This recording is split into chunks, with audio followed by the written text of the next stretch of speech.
Voici l'histoire perdue de l'Empire de Zagawa, les larmes du désert.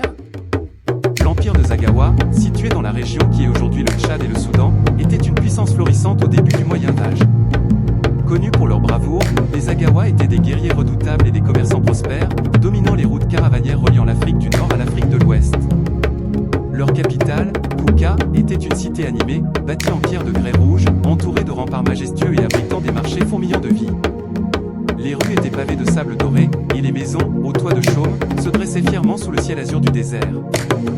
Les Zagawa, habillés de longues tuniques et coiffés de turbans colorés, étaient des artisans talentueux, des orfèvres habiles et des cavaliers hors pair. Au cœur de cette prospérité, une ancienne prophétesse du nom de Ténéré vivait à l'écart, dans une oasis sacrée, à la lisière du désert du Sahara. Ténéré, bien que respectée, était redoutée pour ses visions, souvent sombres et mystérieuses.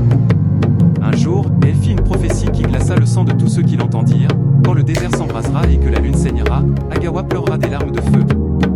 Cette prophétie, incomprise, fut rapidement oubliée par la cour royale, qui était plus préoccupée par l'expansion de l'Empire et l'accumulation de richesses. Mais Ténéré, sentant la gravité de ce qu'elle avait entrevu, se retira dans un silence mystique, passant ses jours à prier et à jeûner, implorant les esprits du désert de protéger son peuple. Des années passèrent, et l'Empire de Zagawa continua de prospérer. Mais un jour, des signes inquiétants commencèrent à apparaître. Le ciel se couvrit de nuages sombres, et un vent brûlant, venu du nord, s'abattit sur Kouka. Les oasis se tarirent, les récoltes se fanèrent, et les puits commencèrent à s'assécher.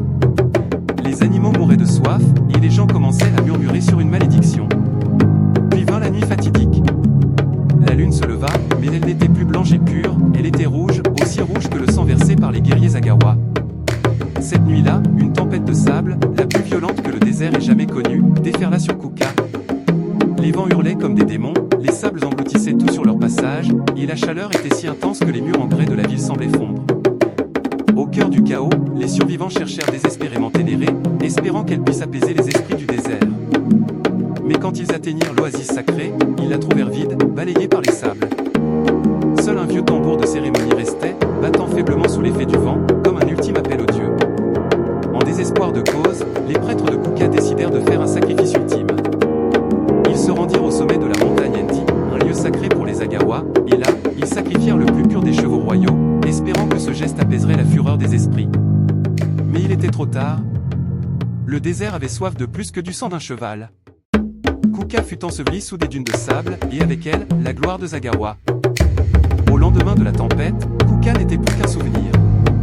Les rares survivants, errant dans le désert, furent témoins d'un phénomène étrange. Des larmes de feu, des gouttes de liquide rouge et incandescent, jaillissaient du sol là où se trouvait autrefois la ville. Ces larmes semblaient pleurer la perte d'une civilisation qui avait défié les forces de la nature sans comprendre leur puissance.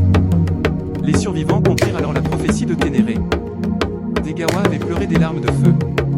Ils fuirent le désert, portant avec eux l'histoire de la chute de leur empire, et cette histoire devint une légende racontée aux générations futures, un avertissement des dangers de l'arrogance et de l'oubli des forces naturelles. Aujourd'hui, les dunes de sable recouvrent ce qui était autrefois le puissant empire de Zagawa. Les vents du désert chantent encore les échos de cette histoire perdue, et parfois, lors des nuits de pleine lune, on dit que l'on peut entendre les tambours de Ténéré résonner à travers le désert, un souvenir lointain d'une gloire passée et d'une leçon éternelle. Ainsi se termine l'histoire perdue de l'Empire de Zagawa, une histoire de grandeur, de malédiction et de larmes, oubliée par le temps, mais gardée vivante par les sables du Sahara. Si vous aviez apprécié la vidéo, alors veuillez vous abonner pour plus d'histoires et surtout n'oubliez pas aussi d'aimer la vidéo.